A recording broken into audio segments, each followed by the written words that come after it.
So I've made several videos now on the core beliefs of Hinduism, but you may have noticed that I've not mentioned any specific forms of God such as Vishnu, Shiv or Mataji. And that's because you can still be a Hindu without praying to any particular form of Bhagwan.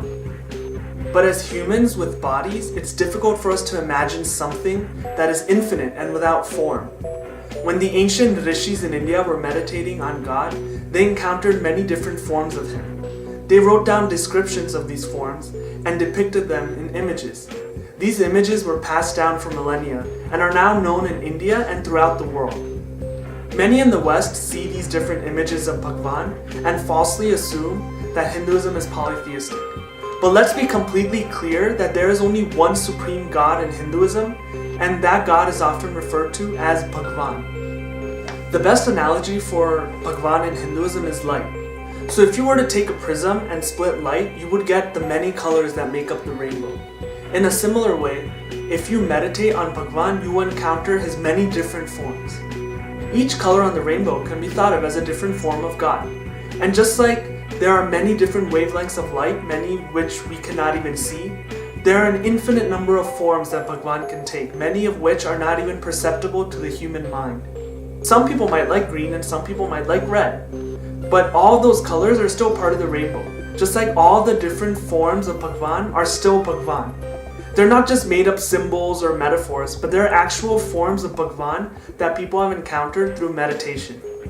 Though there are numerous forms of Bhagwan, all these forms can be simplified into a trinity. Now we know that God is beyond gender, but in order for humans to understand God, these forms of Bhagwan are often depicted in both their male form and their female form, essentially being like a couple.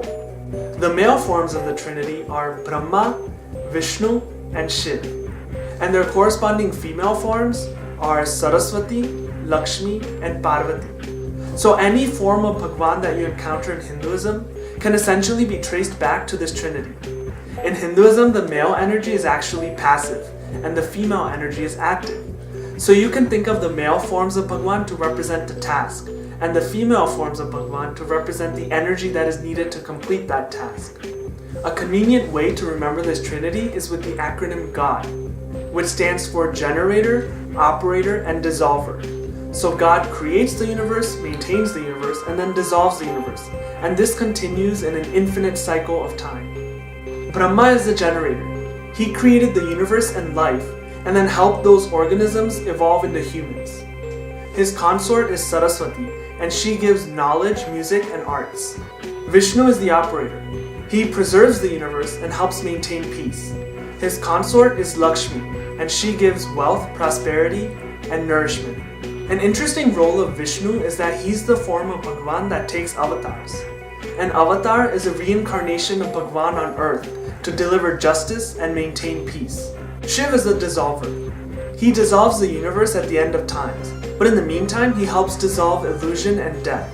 And in the process, he leads people towards liberation, or moksha, which is unity with Bhagwan. His consort is Parvati, and she gives strength, courage, and victory. And let's not forget Ganesh. Ganesh is perhaps the most well-known form of Bhagwan.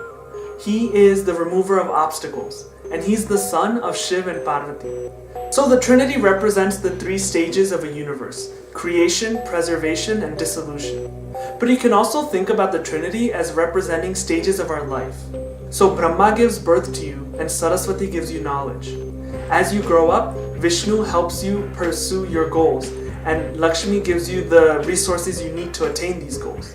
And then as you grow older, Shiv destroys your illusions, and Parvati gives you the strength to conquer your weaknesses and attain liberation. So I mentioned all these different forms of Bhagwan, but it's important to know that even if you pray to one form of Bhagwan, it counts as praying to all of them. But some people might pick one specific form and meditate on him, and this is where the different denominations of Hinduism come into play. The three major denominations of Hinduism are Vaishnavism, Shaivism, and Shaktism. Vaishnavas focus on Vishnu, Shaivites focus on Shiv, and Shaktites focus on Mataji, which represents all of the female forms of Bhagwan. But all these denominations still recognize the same core principles of Hinduism. So which form of Bhagwan appeals to you? Let us know in the comments below. Thanks for watching, have a blessed day, and Namaste.